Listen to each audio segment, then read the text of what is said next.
Action lang po ng Malacanang. Sa press briefing kasi kahapon sa House of Representatives, sinabi ni House Impeachment Spokesperson Attorney Antonio Odi Bukoy na maaring maapektuhan ang investor confidence kung masyadong matagalan ang proseso sa impeachment ni Vice President Sara Duterte. Okay, mismong nasa business sector na po ang naaalarma sa nangyayari dito sa Senado patungkol po sa impeachment trial.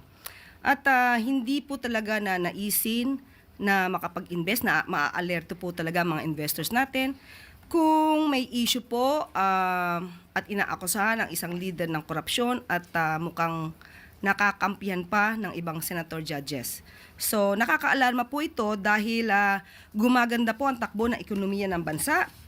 Taliwas po ito sa sinabi ng Vice Presidente na bagsak ang ekonomiya. Tandaan po natin, natanggal na po ang Pilipinas dito sa Financial Action Task Force Gray List na nakapagbigay po ng mataas na investor confidence sa bansa nito lamang taon. At sinabi rin po ng ADB na na-maintain po ng Pilipinas ang napakaganda pong economic outlook for 2025. So nakakahinayang po kung ang ekonomiya natin ay maapektuhan ng dahil lang po sa nangyayari sa Senado. So ang panawagan lang din po natin sa Senado patungkol po sa impeachment trial, hindi naman po para pabilisin o manghimasok tayo sa ginagawang impeachment trial, kundi sundin lamang po ang konstitusyon at ang rule of law. Yan din lang po ang ninanais ng Makati Business Club.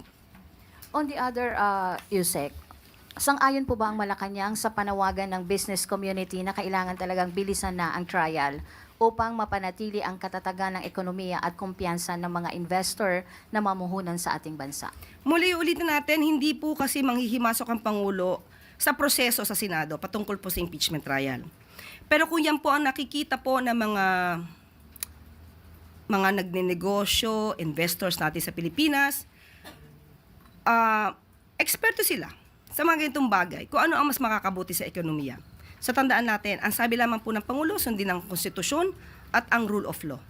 So kung pagpapabilis sa impeachment trial, at yun na nakikita ng business sector, sana bigyan din po ito ng pansin ng Senado.